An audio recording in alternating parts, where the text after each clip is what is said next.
अगर मुकदमा की बात है तो फिर मुकदमा सब पे होना चाहिए। अटल बिहारी वाजपेयी जी पे भी मुकदमा होना चाहिए। महात्मा गांधी जी पे भी मुकदमा होना चाहिए। हमारे देश के प्रधानमंत्री ने दो तीन बार लेटर भी लिखा था सॉलिडारिटी में फिलिस्तीन को। आज टूर भी किया है फिलिस्तीन के लिए, तो उस पर भी मुकदमा होना चाहिए। सिर्फ चुनिंदा लोगों पर मुकदमा क्यों होगा? कार्रवाई क्यों होगी? पूछिए योगी जी से, प्रधानमंत्री जी पे करेंगे कार्रवाई? है हिम्मत? आज ट्वीट किया ना उन्होंने फिलिस्तीन के सपोर्ट में। करें मुकदमा उनके ऊपर अगर हिम्मत है तो। सिर्फ कमजोरों पे मुकदमा करेंगे, छात्रों पे मुकदमा करेंगे। अलीगढ़ के अंदर 6,000 छात्रों पे मुकदमे किए गए। तमाशा बना के रख दिया एकदम। ये आतंकवाद आतंकवाद अगर है तो फिर एक तरफ का आतंकवाद क्यों है? इसराइल इतना बड़ा आतंकवाद आतंकवाद अंजाम दे रहा है, उस पर कोई बात ही नहीं कर रहा, कोई बोल ही नहीं रहा है। ये आतंकवादी की भी किस तरीके से डिफाइन होगा? वहां बच्चे मर रहे हैं वो आतंकवाद नहीं है? औरतों को मारा जा रहा है वो आतंकवाद नहीं है? हॉस्पिटल में बम गिराया गया वो आतंकवाद नहीं है? इस पर कोई बोलने को तैयार ही नहीं है। एमयू के अंदर प्रोटेस्ट हुआ तो उस पर एफआईआर हो गई। अगर वही प्रोटेस्ट बीएचयू में होता तो एफआईआर नहीं होती। किसी और यूनिवर्सिटी में होता तो एफआईआर नहीं होती।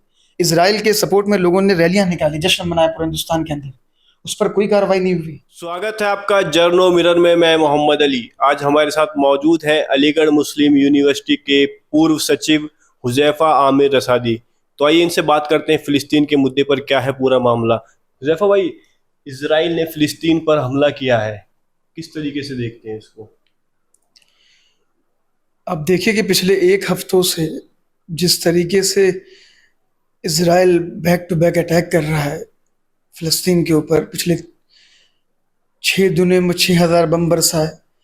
फिर आप कल का एपिसोड देखिए कि कल रात में इन लोगों ने मतलब हॉस्पिटल तक में नहीं छोड़ रहे हैं।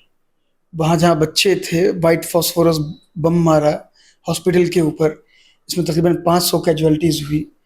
उसमें मासूम बच्चे थे। मतलब जिस तरीके से एक तरफा कार्रवाई कर रहा है इसराइल फिलिस्तीन के ऊपर, उसके आतंकवाद की कोई बात ही नहीं कर रहा है।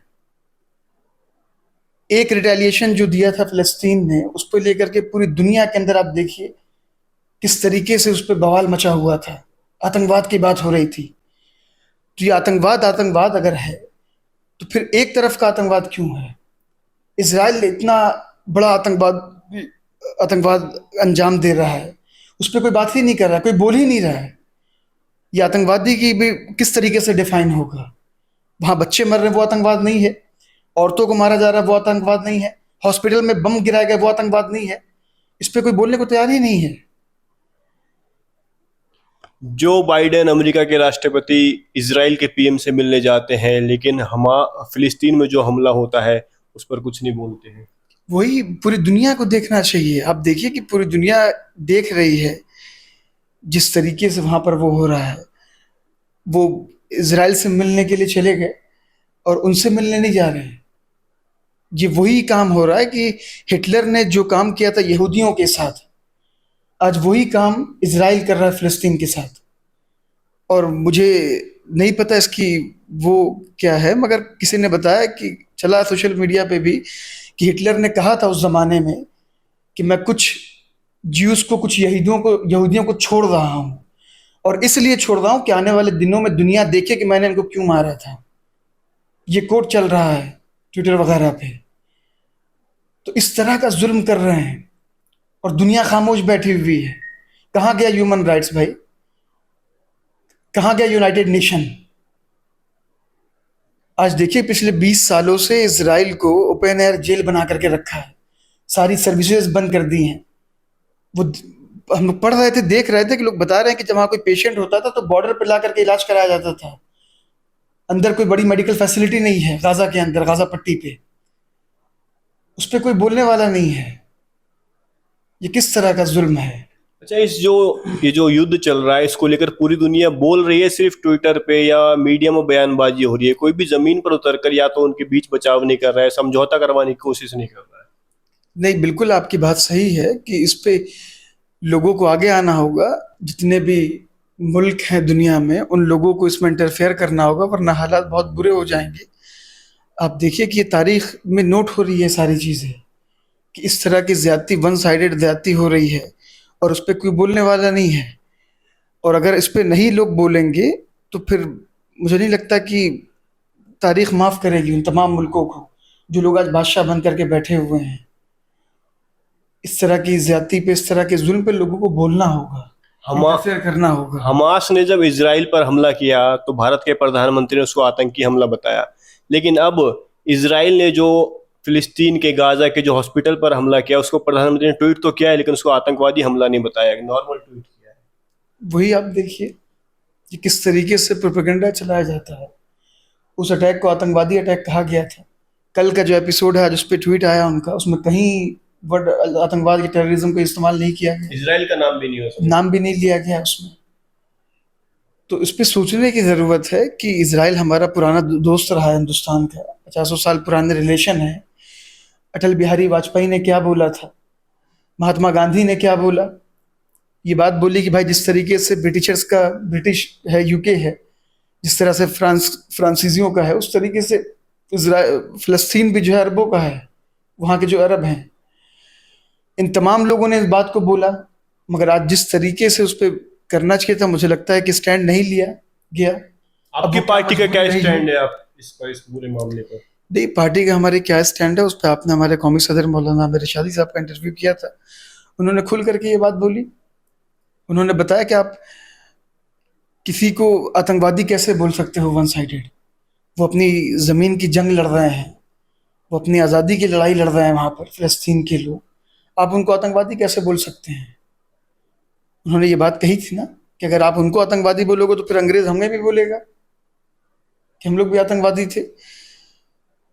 तो बिल्कुल इस पे एक्शन होना चाहिए। जो तमाम ह्यूमन राइट्स के ऑर्गेनाइजेशन हैं, तमाम जो यूनाइटेड नेशंस के लोग हैं, उनको अब इन्वॉल्व होना पड़ेगा, इस पे बोलना पड़ेगा। और अगर नहीं बोलेंगे तो फिर मुझे नहीं लगता कि वर्ल्ड वॉर की तरफ बढ़ेगी फिर भी। आप एएमयू छात्र संघ के पदाधिकारी रहे हैं। एएमयू के छात्र जब फिलिस्तीन का समर्थन करते हैं, प्रोटेस्ट करते हैं, तो उन पर एफआईआर हो जाती है, इसको किस तरीके से देखते एमयू के अंदर प्रोटेस्ट हुआ तो उस पर एफआईआर हो गई। अगर वही प्रोटेस्ट बीएचयू में होता तो एफआईआर नहीं होती, किसी और यूनिवर्सिटी में होता तो एफआईआर नहीं होती। इसराइल के सपोर्ट में लोगों ने रैलियां निकाली, जश्न मनाया पूरे हिंदुस्तान के अंदर, उस पर कोई कार्रवाई नहीं हुई। हैं? तो सरकार भेदभाव कर रही है? वो पूछने की बात है ये, आपको क्या लगता है? नहीं इसको बताने की जरूरत नहीं, पूरी दुनिया देख रही है जिस तरीके से ज्यादती हो रही, जिस तरीके से एक धर्म विशेष को टारगेट किया जा रहा है, लोगों को परेशान किया जा रहा है, वो पूरी दुनिया देख रही है और तारीख में ये नोट हो रहा है। और वक्त बदलता है, वक्त पलटता है। जिसने भी जो भी उरूज पर गया उसका जवाल भी है। अगर आदमी माउंट एवरेस्ट पे भी चढ़ जाता है तो फिर चढ़ने के बाद वहाँ ठहरता नहीं है, कुछ देर के बाद उतरता है। तो आप इतना जुल्म ना कीजिए, इतनी ज्यादती ना कीजिए कि जब वक्त बदले तो फिर आपको लोग वो छुपने की जगह ना मिले। आप उत्तर प्रदेश से आते हैं, उत्तर प्रदेश के सीएम कहते हैं जो भी फिलिस्तीन का समर्थन करेगा उस पर एफआईआर करेंगे। तो बहुत कुछ बोलते हैं, कर भी रहे हैं एफआईआर। कानून को ताक पे रख करके बोलते हैं। भाई हिंदुस्तान एक जमहूरी मुल्क है, डेमोक्रेटिक कंट्री है, सबको राइट है अपना डिसेंट शो करने का। अगर मुकदमा की बात है तो फिर मुकदमा सब पे होना चाहिए। अटल बिहारी वाजपेयी जी पे भी मुकदमा होना चाहिए, महात्मा गांधी जी पे भी मुकदमा होना चाहिए। हमारे देश के प्रधानमंत्री ने 2-3 बार लेटर भी लिखा था सॉलिडारिटी में फिलिस्तीन को, आज ट्वीट भी किया है फिलिस्तीन के लिए, तो उस पर भी मुकदमा होना चाहिए। सिर्फ चुनिंदा लोगों पर मुकदमा क्यों होगा, कार्रवाई क्यों होगी? पूछिए योगी जी से, प्रधानमंत्री जी पे करेंगे कार्रवाई? है हिम्मत? आज ट्वीट किया ना उन्होंने फिलिस्तीन के सपोर्ट में, करें मुकदमा उनके ऊपर अगर हिम्मत है तो। सिर्फ कमजोरों पे मुकदमा करेंगे, छात्रों पे मुकदमा करेंगे। अलीगढ़ के अंदर 6000 छात्रों पे मुकदमे किए गए, तमाशा बना के रख दिया एकदम। तो दुनिया देख रही है इस जुल्म को, और इस जुल्म का बदला जो ज्यादती करता है उसको कहीं ना कहीं भुगतना पड़ता है। तो ऊपर वाले के यहाँ देर है अंधेर नहीं है। अच्छा, कांग्रेस पार्टी तो एक सेक्युलर पार्टी कही जाती है, उन्होंने फिलिस्तीन का समर्थन भी किया है। कर्नाटक में उन्हीं की सरकार है कांग्रेस पार्टी की, लेकिन कर्नाटक में भी जब फिलिस्तीन का समर्थन किया जाता है, प्रोटेस्ट किया जाता है, तो एफआईआर हो जाती है। हर जगह वही हो रहा है। मैंने बताया ना कि 2 दुकानों के बीच में हमारे कौमी सदर मौलाना आमिर रशादी साहब ने कहा था कि 2 दुकानों के बीच में फंसा हुआ मुसलमान, एक नफरत की दुकान, एक मोहब्बत की दुकान है, और इन दोनों के बीच में फंसा हुआ बेचारा बेबस है, जाए किधर? ये कह रहा ज़रूरत नहीं, इसको ज़रूरत है, मगर वो बोल नहीं रहा हमारे मसाइल पर। तो तमाम परेशानियां हैं। तो इन्हीं परेशानियों को देखते हुए अब मुसलमान अपनी लीडरशिप की बात कर रहा है। भले उसकी लीडरशिप छोटी है, टूटी हुई है, मगर अपनी अपनी लीडरशिप है जो उसके मसले पर बोलती है खुल करके। पूरे हिंदुस्तान में जो भी लीडरशिप्स हैं, बाकी तो नहीं बोलते हैं ना। जिस तरीके से स्टैंड लेना चाहिए उस पर कोई बोलने वाला नहीं है। तो अब देख रहा है और फैसला भी कर रहा है, 24 में बताएगा भी। मतलब ये जो सब मुद्दे हैं, जो एफआईआर हो रही हैं, बुलडोजर चल रहा है, इसका जवाब देगा मुसलमान 24 में? नहीं, बिल्कुल देगा। कैसे देगा? बिल्कुल देगा। अब ये वक्त आने दीजिए, बताएगा मुसलमान। जमहूरी मुल्क है, वोटिंग राइट्स है हमारे पास। कि जिन जिन लोगों ने को मुसलमानों ने 90% वोट दिया, वो कोई बोलने को तैयार नहीं है, स्टैंड लेने को तैयार नहीं है। अभी 15 फाउंडेशन डे मनाया उलमा काउंसिल ने लखनऊ में। और हम चाह रहे हैं, कोशिश में है हम लोग कि हमारे अपने लोग चुन करके पहुंचे, भले कम तादाद में पहुंचे, मगर कम से कम वो बोलेंगे तो। अभी आपने देखा ना पार्लियामेंट के अंदर भी क्या हुआ। इतनी बड़ी बात बोली गई, जो हिंदुस्तान की सबसे बड़ी डेमोक्रेसी का हाउस है, देश की लोकतंत्र का सबसे बड़ा वो मंदिर है लोग कहते हैं, उसके अंदर खड़े होकर के चुने हुए मेंबर पार्लियामेंट को किस तरह के अल्फाजों का इस्तेमाल किया गया, क्या क्या बोला गया। तो कहाँ जाएगा सलमान? अच्छा, आप कह रहे हो कि हम 24 में जो मुसलमान है वो जवाब देगा, लेकिन जब चुनाव की बारी आती है, वोटिंग की बारी आती है, तो हम देखते हैं 80% 90% वोट समाजवादी पार्टी की झोली में निकलता है। वो देख लिया करके एक बार 2022 में करके देख लिया लोगों ने, उसके बाद भी कोई रिजल्ट निकल करके नहीं आया। तो इस बार ऐसा नहीं होगा? इस बार ऐसा नहीं होगा। तैयारी में आप पूरी? बिल्कुल।